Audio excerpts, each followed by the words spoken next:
ಸುಮಾರು 3 ವರ್ಷಗಳ ಹಿಂದೆ ಜಾಬ್ ಹುಡುಕ್ತಾ ಇದ್ದಂತಹ ಟೈಮ್ ಎಲ್ಲ ಕಡೆ ಅಪ್ಲೈ ಮಾಡಿ ಕೂತ್ಕೊಂಡಿದ್ದೆ. ಒಂದು ಕಾಲ್ ಬರುತ್ತೆ. ಹಲೋ ಸರ್, ನೀವೇನಾದ್ರೂ ಜಾಬ್ ಹುಡುಕ್ತಾ ಇದ್ದೀರಾ? ಹ್ಞೂ ಮ್ಯಾಮ್, ಹೌದು. ಒಳಗಡೆ ಒಂಥರ ಖುಷಿ, ಜಾಬ್ ಆಯ್ತು, ಇನ್ನೇನು ಸೆಟಲ್ ಆಗ್ತೀನಿ ಅಂತ ಟ್ರೈನಿಂಗ್ಗೆ ಹೋಗ್ತೀನಿ. ಹೋಗೋವಾಗ ಬೆಟ್ಟದಷ್ಟು ಆಸೆ ಕನಸು ಹೊತ್ಕೊಂಡೇ ಹೋಗ್ತೀನಿ. ಎವ್ರಿಥಿಂಗ್ ಈಸ್ ಫೈನ್ ಅಂಟಿಲ್ ನಾನು ಆ ರೂಮ್ ಒಳಗಡೆ ಹೋಗೋ ತನಕ ಮಾತ್ರ. ಅಲ್ಲ ಗುರು, ಜಾಬ್ ಬಗ್ಗೆ ಹೇಳೋ ಬದಲು ಬಿಸ್ನೆಸ್ ಅಂತೆ, ಹಾಗಂತೆ ಹೀಗಂತೆ ಅಂತ ಹೇಳ್ತವ್ರಲ್ಲ ಅಂತ ಅನ್ಕೊಳ್ತಾ ಇರ್ಬೇಕಾದ್ರೆ ಕಿತ್ತೋಗಿರುವಂತಹ ಒಂದು ಪ್ರಾಡಕ್ಟ್ ನ ತೋರಿಸಿ ಇದೇ ನಿಮ್ಮನ್ನ ಬಿಸ್ನೆಸ್ ಅಲ್ಲಿ ಬುರ್ಜ್ ಖಲೀಫಾ ಮೇಲೆ ಕೂತ್ಕಳಿಸುತ್ತೆ ಅಂತ ಹೇಳ್ತಾರೆ. ವಾವ್, ಪ್ರಾಡಕ್ಟು ಅವ್ರದ್ದೇ, ಟ್ರೈನಿಂಗು ಅವ್ರದ್ದೇ, ಬುರ್ಜ್ ಖಲೀಫಾ ಬೇರೆ. ಪಕ್ಕದ ಆಗುಂಬೆಗೇನೆ ಟ್ರಿಪ್ ಹೋಗೋಕ್ಕಾಗ್ತಿಲ್ಲ ಅಂಥದ್ರಲ್ಲಿ ಮನಾಲಿಗೆ ಕರ್ಕೊಂಡು ಹೋಗ್ತಾರೆ ಅಂತ ಹೇಳಿದ್ರೆ ಏನ್ ಆಪರ್ಚುನಿಟಿ, ಯಾರಿಗುಂಟು ಯಾರಿಗಿಲ್ಲ ಅಂತ ಅನ್ಕೊಳ್ತಾ ಇರ್ಬೇಕಾದ್ರೆ ಕೆಲವ್ರದ್ದು ವಾಟ್ಸಪ್ ನಂಬರ್ ಕೂಡ ಸಿಗತ್ತೆ. ಹೀಗೆ ರಾತ್ರಿ ಕೂತ್ಕೊಂಡು ವಾಟ್ಸಪ್ ನೋಡ್ತಾ ಇರ್ಬೇಕಾದ್ರೆ ಅವಳು ಮೆಣಸಿನಕಾಯಿಯಷ್ಟು ಉದ್ದ ಇಲ್ಲ, ನನ್ನ ತಂಗಿಗಿಂತ ಸಣ್ಣ ಏಜ್ ಅವಳು, ಈ ಗೋಲ್ಡ್ ರೇಟ್ ಅಲ್ಲಿ 5 lakhs ಗೋಲ್ಡ್ ಪರ್ಚೇಸ್ ಮಾಡಿರುವಂತಹ ಸ್ಟೇಟಸ್ ಹಾಕವಳೆ ಅಂದ್ರೆ ಯಾರಿಗೋ ಸಿಗದೆ ಇರುವಂತಹ ಬಿಸ್ನೆಸ್ ನನಗ್ ಸಿಕ್ಕಿದೆ ಅಂತ ರಾತ್ರಿ ಇಡೀ ಮಲಗ್ದೆ Manali, Singapore, Burj Khalifa, BMW car, ವಾಹ್ ವಾಹ್ ಏನ್ ದೇಶ ರೀ ನಮ್ದು ಅಂತ ಅನ್ಕೊಳ್ತಾ ಇದ್ದೆ. ನಮ್ ದೇಶ ರೀ, ನಾವು ಕೊಟ್ಟಿರೋ ದೇಶ ಇದು. ಮಾರನೇ ದಿನ ಲಾಸ್ಟ್ ಡೇ ಟ್ರೈನಿಂಗ್ದು. ಬಿಸ್ನೆಸ್ ಮಾಡಬೇಕಾದ್ರೆ ಸಣ್ಣ ಅಮೌಂಟ್ 50,000 ರುಪೀಸ್ ನೀವು ಕೊಡಬೇಕು. ನಿಮಗೆ ಈ ಪ್ರಾಡಕ್ಟ್ ನ ಕೊಡ್ತೀವಿ, ಆಮೇಲೆ ಅದನ್ನ ನೀವು ಸೆಲ್ ಮಾಡ್ಬೋದು, ಇಲ್ಲ ಅಂದ್ರೆ ಯೂಸ್ ಮಾಡ್ಬೋದು ಅಂತ ಹೇಳ್ತಾರೆ.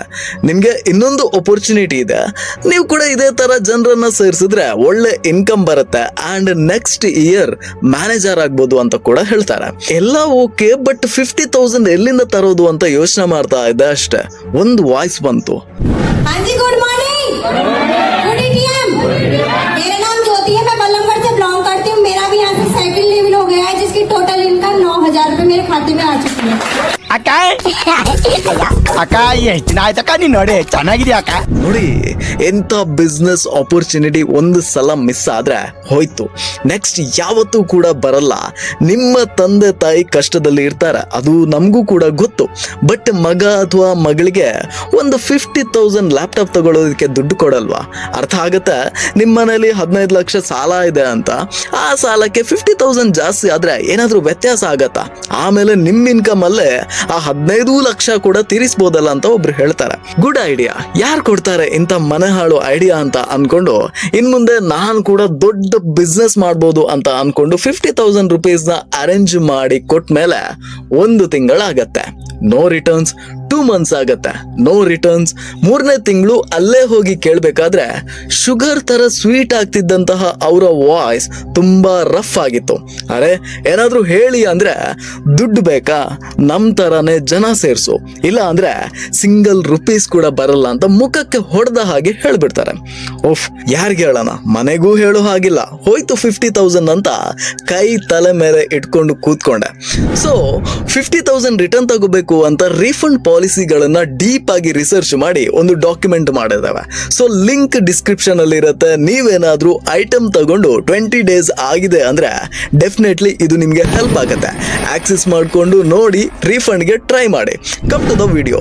ಭಾರತದಲ್ಲಿ ಪಿರಮಿಡ್ ಸ್ಕೀಮ್ ಬ್ಯಾನ್ ಆಗಿನೇ ಇದೆ, ಬಟ್ ಇದನ್ನ ಲೀಗಲ್ ಆಗಿ ಮಾಡಬೇಕು ಅಂತ ಡೈರೆಕ್ಟ್ ಸೆಲ್ಲಿಂಗ್ ಅನ್ನುವಂತಹ ಹೆಸರಲ್ಲಿ ಇದನ್ನ ಮುಂದಕ್ಕೆ ತಗೊಂಡು ಹೋಗ್ತಾ ಇದ್ದಾರೆ. ಈ ಡೈರೆಕ್ಟ್ ಸೆಲ್ಲಿಂಗ್ ಹೇಗ್ ವರ್ಕ್ ಆಗ್ತಿದೆ ಅಂದ್ರೆ, ನಿಮ್ಮ ಮೊಬೈಲ್ ಒಳಗಡೆ ಒಂದು ಸಿಮ್ ಕಾರ್ಡ್ ಇದೆ ಅಂತ ಅನ್ಕೊಳ್ಳಿ.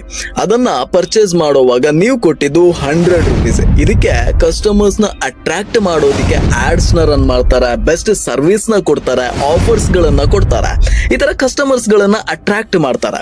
ಇನ್ನೊಂದು ಸೈಡ್ ಅಲ್ಲಿ ಇನ್ನೊಂದು ಸಿಮ್ ಇರುತ್ತೆ. ಆಕ್ಚುಲಿ ಅದರ ಪ್ರೈಸ್ ಬಂದ್ಬಿಟ್ಟು 500 ರುಪೀಸ್ ಇರುತ್ತೆ. Same service but different price. ಇವಾಗ ಜನ ಪರ್ಚೇಸ್ ಮಾಡೋದು 100 ರುಪೀಸ್ ಸಿಮ್ನೆ, ಬಟ್ ನೆಟ್ವರ್ಕ್ ಮಾರ್ಕೆಟಿಂಗ್ ಇಲ್ಲಿ ಒಂದು ಪ್ಲಾನ್ ಅನ್ನ ಮಾಡುತ್ತೆ. ಒಬ್ಬನನ್ನ ಕರ್ಕೊಂಡು ಬಂದು ಹೇಳ್ತಾರೆ, ನೋಡು 500 ರುಪೀಸ್ ಸಿಮ್ನ ನೀನ್ ತಗೋ, ನೀನು ಇನ್ನ 10 ಜನರನ್ನ ಕರ್ಕೊಂಡು ಬಂದ್ರೆ ನಿನಗೆ ಕಮಿಷನ್ ಅನ್ನ ಕೊಡ್ತೀವಿ ಅಂತ ಹೇಳ್ತಾರೆ. ಇವನೇನ್ ಮಾಡ್ತಾನೆ, 10 ಜನರನ್ನ ಕರ್ಕೊಂಡು ಬರ್ತಾನೆ. ಆಗ 500 ರುಪೀಸ್ ಇಂಟು 10 5,000 ರುಪೀಸ್ ಬಿಸ್ನೆಸ್ ಆಗತ್ತೆ. ಮೊದಲೇ ಹೇಳಿದ್ದೆ ಅಲ್ವಾ, ಮಾರ್ಕೆಟ್ ಅಲ್ಲಿರುವಂತಹ 100 ರುಪೀಸ್ ಸಿಮ್ ನ ಸರ್ವಿಸ್ ಅನ್ನೇ ಇವರು ಕೂಡ ಕೊಡ್ತಾ ಇರ್ತಾರೆ. ಸೊ ಮ್ಯಾನುಫ್ಯಾಕ್ಚರಿಂಗ್ ಕಾಸ್ಟ್ ಅಸ್ಯೂಮ್ ಮಾಡಿ 80 ರುಪೀಸ್ ಅಂತ, ಅಂದ್ರೆ 80 rupees into 10 800 rupees product production cost 5,000 minus 800 4,200 rupees margin ಆಗತ್ತೆ. ಈ 4,200 ನೆಟ್ವರ್ಕ್ ಕಮಿಷನ್ಗೆ ಡಿಸ್ಟ್ರಿಬ್ಯೂಟ್ ಕೂಡ ಆಗತ್ತೆ. ಎಕ್ಸಾಂಪಲ್ಗೆ 10 ಜನರನ್ನ ಕರ್ಕೊಂಡು ಬಂದವನ್ಗೆ ಕಮಿಷನ್ ಕೊಡ್ತಾರೆ, ಅವನ ಮೇಲಿರುವಂತಹ ಲೆವೆಲ್ ಜನಕ್ಕೂ ಕೂಡ ಶೇರ್ಗಳನ್ನ ಕೊಡ್ತಾರೆ. ಹೀಗಾಗಿ ಕಂಪನಿಗೂ ಕೂಡ ದೊಡ್ಡ ಮಟ್ಟದಲ್ಲಿ ಪ್ರಾಫಿಟ್ ಉಳಿಯುತ್ತೆ. ಸೊ ಸಿಂಪಲ್ ಏನಂದ್ರೆ ಪ್ರಾಡಕ್ಟ್ ವ್ಯಾಲ್ಯೂಗಿಂತ ನೆಟ್ವರ್ಕ್ ಕಮಿಷನ್ ಹೆಚ್ಚಾಗಿ ಇರೋದು ಈ ಮಾಡೆಲ್ ನ ಮೇನ್ ಸ್ಟ್ರಾಟಜಿ. ಇದೊಂದು ತಿಳ್ಕೊಳ್ಳಿ, 30,000 ಜನ ಇದರಲ್ಲಿ 30,000 ಕೊಟ್ಟು ಸೇರಿದ್ರೆ 30,000 × 30,000 90 ಕೋಟಿ. ಅದರಲ್ಲಿ 300 ಜನರಿಗೆ ತಿಂಗಳಿಗೆ 1 ಲಕ್ಷ ರೂಪಾಯಿ ಕೊಟ್ಟರು ಕೂಡ 300 × 1 ಲಕ್ಷ 3 ಕೋಟಿ ಪರ್ ಮಂತ್. ಒಂದು ವರ್ಷಕ್ಕೆ 3 ಕೋಟಿ × 12 36 ಕೋಟಿ. ಅಂದ್ರೆ 90 ಕೋಟಿಯಲ್ಲಿ 36 ಕೋಟಿ ಮಾತ್ರ ಸ್ಯಾಲ್ರಿಗೆ ಅಂತ ಹೇಳಿ ಹೋಗತ್ತೆ. ಪ್ರಾಡಕ್ಟ್ ಮ್ಯಾನುಫ್ಯಾಕ್ಚರಿಂಗ್ ಗೆ ಅಸ್ಯೂಮ್ ಮಾಡಿ 20 crore ಹಾಕಿದ್ರೂ ಕೂಡ 90 ಕೋಟಿ ಮೈನಸ್ 36 ಕೋಟಿ ಮೈನಸ್ 20 ಕೋಟಿ ಮಾಡಿದ್ರು ಕೂಡ 34 ಕೋಟಿ ರೂಪಾಯಿ ಇನ್ನೂ ಕೂಡ ಉಳಿಯತ್ತೆ. ಹಾಗಾಗಿ ಸಿಸ್ಟಮ್ ನಲ್ಲಿ ಮನಿ ಫ್ಲೋ ಎಷ್ಟು ದೊಡ್ಡದು ಅನ್ನೋದನ್ನ ನೀವೇ ಯೋಚನೆ ಮಾಡಿ ನೋಡಿ. ಭಾರತದ ಡೈರೆಕ್ಟ್ ಸೆಲ್ಲಿಂಗ್ ರೂಲ್ಸ್ 2021 ಹೇಳುತ್ತೆ, ಪ್ರಾಡಕ್ಟ್ ಕೊಟ್ಟು ಹಣ ತಗೊಳ್ಳೋದು ತಪ್ಪಲ್ಲ, ಬಟ್ ಜನರನ್ನ ಸೇರಿಸೋದನ್ನೇ ಬಿಸ್ನೆಸ್ ಅಂತ ಹೇಳೋದು ತಪ್ಪು ಅಂತ. ಇದರ ಬಗ್ಗೆ ಡೀಟೇಲ್ಡ್ ಆಗಿ ಒಂದು ವಿಡಿಯೋದಲ್ಲಿ ಹೇಳಿದ್ದೆ, ಅಲ್ಲಿ ಇದರ ಬಗ್ಗೆ ಇರುವಂತಹ ಲಾಗಳನ್ನ ಕ್ಲಿಯರ್ ಆಗಿ ತಿಳ್ಕೊಳ್ಳಿ. Come to the point. ಮ್ಯಾಂಗ್ಳೂರ್ನಲ್ಲಿ ಈ ಒಂದು ವೀಕ್ ಹಿಂದೆ ಪ್ರೆಸ್ ಮೀಟ್ ಆಗತ್ತೆ. ಅದರಲ್ಲಿ ಒಂದಷ್ಟು ಕಂಪ್ಲೇಂಟ್ಸ್ ಬರುತ್ತೆ. ಇದಕ್ಕೆ ಕಂಪನಿ ಕೊಟ್ಟಂತಹ ರಿಯಾಕ್ಷನ್ ಏನಂದ್ರೆ, ನಾವು ಜಾಬ್ ಕೊಡ್ತೀವಿ ಅಂತ ಎಲ್ಲೂ ಕೂಡ ಕರೀಲೇ ಇಲ್ಲ, ಸೊ ಅವರ ಮೇಲೆ ಸ್ಟ್ರಿಕ್ಟ್ ಆಕ್ಷನ್ ಅನ್ನ ತಗೋತೀವಿ ಅಂತ. ಸೊ ಫಸ್ಟ್ ಆಫ್ ಆಲ್ ಏನಂದ್ರೆ, ನಾವಿಲ್ಲಿ ಯಾರಿಗೂ ಎಂಪ್ಲಾಯ್ಮೆಂಟ್ ಕೊಡ್ತಾ ಇಲ್ಲ. ಓಕೆ, ನೇರವಾಗಿ ಬಂದ ಮೇಲೆ ಒಂದು ಸಂದರ್ಶನ ಮಾಡಿ ನಡುವಲ್ಲಿ ಒಬ್ರು ಬಂದು ಹೇಳ್ತಾರೆ, ಯಾವ ರೀತಿ ರೆಸ್ಪೆಕ್ಟ್ ಸಿಕ್ಕಿದೆ ಈ ನೆಟ್ವರ್ಕ್ ಮಾರ್ಕೆಟಿಂಗ್ ನಿಂದ ಅಂತ. ನನಗೊಂದು ಹೆಮ್ಮೆ ಇದೆ ಸರ್, ಈ ಬಿಸ್ನೆಸ್ ನನಗೆ ಏನು ಕೊಟ್ಟಿದೆ ಅಂತ ಹೇಳಿದ್ರೆ, ನನ್ನ ಕಾಲ ಮೇಲೆ ನಾನು ನಿಲ್ಲೋದಲ್ಲದೆ ನನ್ನ ಮನೆಯವ್ರನ್ನ ನಾನು ತುಂಬಾ ಚೆನ್ನಾಗಿ ನೋಡ್ಕೊಳ್ತಾ ಇದ್ದೇನೆ. ಅದು ನನಗೆ ಸಿಕ್ಕಿದೆ ಈ ಬಿಸ್ನೆಸ್ ಅಲ್ಲಿ. ಅಕ್ಕ ಬಿಸ್ನೆಸ್ ಮಾಡ್ತಾ ಇದ್ದಾಳೆ, ತುಂಬಾ ಅರ್ನಿಂಗ್ಸ್ ಮಾಡ್ತಾ ಇದ್ದಾಳೆ. ಕಡಿಮೆ ಅಂತ ಹೇಳಿದ್ರು ಸರ್ ನನಗೆ ಈ ಮಂತ್ ಅಲ್ಲಿ 35,000 ಇನ್ಕಮ್ ಬರುತ್ತೆ. ಜನ ವ್ಯಾಲ್ಯೂ ಕೊಡ್ತಾ ಇರೋದು ನೀವು ಮಾಡಿರುವಂತಹ ದುಡ್ಡಿಗೆ. ಅದನ್ನ ಬಿಟ್ರೆ ನಿಮ್ಮ ಕೆಲಸ ನೋಡಿ ಅಲ್ಲ. ಇದನ್ನ ತಿಳ್ಕೊಳ್ಳಿ. ಈ ಸ್ಕ್ಯಾಮರ್ಸ್ ಅಗೇನ್ ಹೇಳ್ತಾ ಇದ್ದೀನಿ, ಮಂಗಳೂರಿನ ಕುದ್ರೋಳಿ ಅನ್ನುವಂತಹ ಭಾಗಕ್ಕೆ ಬನ್ನಿ ಅಂತ ನಮಗೆ ಹೇಳಿದ್ದು ಕೂಡ ಸತ್ಯ, ಬಟ್ ಆಮೇಲೆ ಹೇಳಿದಂತಹ ಸ್ಟೋರಿ ಜಸ್ಟ್ ಫಿಕ್ಷನಲ್ ಅಷ್ಟೇ. ಫಸ್ಟ್ ಈ ಪಾಯಿಂಟ್ ನೆನಪಲ್ಲಿ ಹಿಡ್ಕೊಂಡ್ರೆ ತುಂಬಾನೇ ಹೆಲ್ಪ್ ಆಗ್ಬೋದು. ಯಾರೆಲ್ಲ ಬುರ್ಜ್ ಖಲೀಫಾ ಮನಾಲಿ ಅಂತ ಹೇಳ್ತಾರಲ್ಲ, ಅವರನ್ನ ನಂಬೇಡಿ. ಕೊನೆಗೆ ನಿಮ್ಮ ತಲೆ ಮೇಲೆ ನಿಮ್ದೇ ಕೈ ಆಗತ್ತೆ. ಈಗ ಸ್ಟೋರಿ ಬಿಟ್ಟು ಸಿಸ್ಟಮ್ ಹೇಗೆ ವರ್ಕ್ ಆಗುತ್ತೆ ಅಂತ ಹೇಳಿ ನೋಡೋಣ. ಬೇಸಿಕಲಿ ಮ್ಯಾಂಗ್ಳೂರ್ ಇನ್ಸಿಡೆಂಟ್ ಆದ ನಂತರ ವಿಡಿಯೋ ಮಾಡಿರೋದ್ರಿಂದ ಸ್ವಲ್ಪ ಇದರ ಬಗ್ಗೆ ಡೀಪ್ ಆಗಿ ಹೋದ್ವಿ. ಸೊ ಈ ಕಂಪನಿಗಳನ್ನ ಹುಡುಕಾಡಿದ್ವಿ. 3 ಪ್ಲೇಸ್ ಅಲ್ಲಿ ಸರ್ಚ್ ರಿಸಲ್ಟ್ ಬರುತ್ತೆ. ಒಂದು ಯಾವುದೋ ಒಂದು ಬಿಲ್ಡಿಂಗ್ ಅನ್ನ ತೋರಿಸುತ್ತೆ, ಇನ್ನೊಂದು ಕಾಂಪ್ಲೆಕ್ಸ್ ಅನ್ನ ತೋರಿಸುತ್ತೆ, ಇನ್ನೊಂದು ಅಪಾರ್ಟ್ಮೆಂಟ್ ಅನ್ನ ತೋರಿಸುತ್ತೆ, ಬಟ್ ಒಂದೇ ಒಂದು ಬೋರ್ಡ್ ಕೂಡ ಇಲ್ಲ. ಸ್ಕ್ಯಾಮರ್ಸ್ ಅಂತ ಕನ್ಫರ್ಮ್ ಆಗಿದ್ದು ವೆಬ್ಸೈಟ್ ಡಿಸೈನರ್ಸ್ ಕಂಪನಿ ಅಂತ ಗೂಗಲ್ ಮ್ಯಾಪ್ ಅಲ್ಲಿ ಅಪ್ಡೇಟ್ ಮಾಡಿರೋದ್ರಿಂದ ರಿವ್ಯೂಸ್ ನ ನೋಡಿದ್ರೆ ಇದಕ್ಕೆ ಸಂಬಂಧನೇ ಇಲ್ಲ ಬಿಡಿ. ಅಂಡ್ ಅದರಲ್ಲಿ ಸ್ವಲ್ಪ ರಿವ್ಯೂಸ್ ನ ತಗೊಂಡು ಇಟ್ಟಿದ್ದೀವಿ. ಇನ್ನ ಸ್ವಲ್ಪ ಡೀಪ್ ಆಗಿ ಹೋದಾಗ ಡೇಟಾ ಅನಾಲಿಸ್ಟ್ ಜಾಬ್ಗೆ ಅಂತ ಕರೆದು ಸ್ಕ್ಯಾಮ್ ಮಾಡಿದ್ದಾರೆ ಅಂತ ರಿಪೋರ್ಟ್ ಕೂಡ ಆಗಿದೆ. ಅದು ಕೂಡ ಇವ್ರದೇ ಕಂಪನಿಯಿಂದ.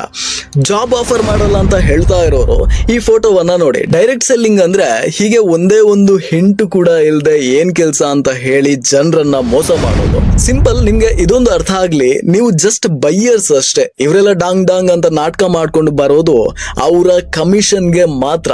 ಏನು ನೀವು ಮಾತ್ರ ಇವರ ಈ ಕಲರ್ ಕಾಗೆಗಳಿಗೆ ಬಿದ್ದಿರೋದು ಅಂತ ಅನ್ಕೊಂಡ್ರ? ನಾನು FLP ಅಂಡ್ ಅಚೀವರ್ಸ್ ಕ್ಲಬ್ ಮೇಲೆ ಮಾಡಿದಂತಹ ವಿಡಿಯೋದಿಂದಲೇ ಗೊತ್ತಾಗಿದ್ದು ಎಷ್ಟು ಜನರ ದುಡ್ಡಿದೆ ಇವರ ಹತ್ರ ಅಂತ. ಸಿ, ಬಿಸ್ನೆಸ್ ಅಟ್ ಲೀಸ್ಟ್ 50% ಆದ್ರೂ ಜನರ ಲೈಫ್ ಅಲ್ಲಿ ವ್ಯಾಲ್ಯೂಗಳನ್ನ ಆಡ್ ಮಾಡಬೇಕು. ಅದು ಬಿಟ್ಟು ದುಡ್ಡನ್ನ ಕಿತ್ಕೊಂಡು 1 ರೂಪಾಯಿ ಪ್ರಾಡಕ್ಟ್ ಗೆ 10 ರೂಪಾಯಿ ರೇಟ್ ಹಾಕಿ ಕೊಡೋದು ಅಲ್ಲ. ಹೌಎವರ್, ಲಾಸ್ಟ್ ಸೆಗ್ಮೆಂಟ್ ಗೆ ಬರೋಣ. ಕರ್ನಾಟಕದ ಸುತ್ತಮುತ್ತ ನೀವುಗಳು ರೀಲ್ಸ್ ಹಾಕೊಂಡು ಲಕ್ಸುರಿ ಲೈಫ್ ನ ಲೀಡ್ ಮಾಡ್ತಾ ಇರುವಂತಹ ಸಣ್ಣ ಸಣ್ಣ ಹುಡುಗರನ್ನ ನೋಡ್ತಾ ಇದ್ದೀರಾ. ಸ್ವಲ್ಪ ಯೋಚನೆ ಮಾಡಿ, ನೀವು ನೋಡ್ತಾ ಇರೋದು ಜಸ್ಟ್ 10 ಜನರನ್ನ ಮಾತ್ರ. ಅಂಡ್ ಇದಕ್ಕೆ ಇನ್ವೆಸ್ಟ್ ಮಾಡಿರುವಂತಹ ಜನರು ಲಕ್ಷಗಟ್ಲೆ ಇದ್ದಾರೆ. ಇದಕ್ಕೆ ಹೇಳೋದು ಟ್ರ್ಯಾಪ್ ಅಂತ. ಲಕ್ಷಗಟ್ಲೆ ಜನರ ದುಡ್ಡಲ್ಲಿ 10 ಜನರ ಲೈಫ್ ಲಕ್ಸುರಿ ಆಗಿದೆ ಅಂದ್ರೆ ನಿಮ್ ಲೈಫ್ ಲಕ್ಸುರಿ ಆಗತ್ತೆ ಅಂತ ಯಾವತ್ತೂ ಕೂಡ ಅನ್ಕೋಬೇಡಿ. Again and again this is completely trap. ಈ ಕಂಪನಿಗಳು ತಮ್ಮದೇ ಒಂದು ಸ್ಟ್ಯಾಂಡರ್ಡ್ಸ್ ಗಳನ್ನ ಮೇಂಟೈನ್ ಮಾಡ್ತಾ ಇದೆ. ಜನರನ್ನ ರಿಕ್ರೂಟ್ ಅಟೆಂಪ್ಟ್ ಮಾಡೋದು ಯಾರಾದ್ರೂ ಮಾಡಿದ್ರೆ ಅವರ ಐಡಿಗಳನ್ನ ಬ್ಯಾನ್ ಮಾಡುತ್ತೆ. ದಟ್ಸ್ ವೈ ಲೀಗಲಿ ಇದು ಇವತ್ತಿಗೂ ಕೂಡ ಸೇಫ್. ಲೀಗಲ್ ಬ್ಯಾಟಲ್ ಮಾಡಬೇಕು ಅಂದ್ರೆ ಫಸ್ಟ್ ಇಂದ ಲಾಸ್ಟ್ ವರ್ಗಿನ ಎಲ್ಲಾ ಪ್ರೂಫ್ಸ್ ಗಳನ್ನ ಕೈಲಿ ಇಟ್ಕೊಂಡು ಹೋಗಿ. ಫಿನಾನ್ಷಿಯಲ್ ಸ್ಟ್ರಗಲ್ಸ್ ಪ್ರತಿಯೊಬ್ರು ಕೂಡ ಇವತ್ತು ಫೇಸ್ ಮಾಡ್ತಾ ಇದ್ದಾರೆ. ಬಟ್ ಒಂದು ಪ್ರೀಶಿಯಸ್ ಟೈಮ್ ಇದೆ, ದಾಟ್ ಎಜುಕೇಶನ್ ಮಾಡುವಂತಹ ಟೈಮ್. ದಯವಿಟ್ಟು ಇಂತಹ ಕೆಲಸ ಮಾಡಿ ನಿಮ್ಮ ಎಜುಕೇಶನ್ ಟೈಮ್ ನ ಹಾಳು ಮಾಡ್ಕೋಬೇಡಿ. ಆಲ್ರೆಡಿ ಇನ್ವೆಸ್ಟ್ ಮಾಡಿದ್ರೆ ಇದರಿಂದ ಹೇಗೆ ಹೊರಗಡೆ ಬರ್ಬೋದು, ರೀಫಂಡ್ ಹೇಗೆ ಮಾಡಿಸ್ಕೊಳ್ಳೋದು ಅಂತ ಡಿಟೇಲ್ಡ್ ಡಾಕ್ಯುಮೆಂಟ್ ಅನ್ನ ಅಟ್ಯಾಚ್ ಮಾಡಿರ್ತೀವಿ. ಪ್ಲೀಸ್ ಅದನ್ನ ಫಾಲೋ ಮಾಡಿ. ಅಗತ್ಯ ಇರೋರಿಗೆ ಈ ವಿಡಿಯೋವನ್ನ ಶೇರ್ ಮಾಡಿ. ಅಟ್ ಲೀಸ್ಟ್ ಈ ವಿಡಿಯೋದಿಂದ ನೆಕ್ಸ್ಟ್ ಯಾರು ಕೂಡ ಈ ಟ್ರ್ಯಾಪ್ಗೆ ಬೀಳದೆ ಇರೋ ಹಾಗೆ ನೋಡ್ಕೊಳ್ಳಿ. ಟೇಕ್ ಕೇರ್, ಬಾಯ್ ಬಾಯ್.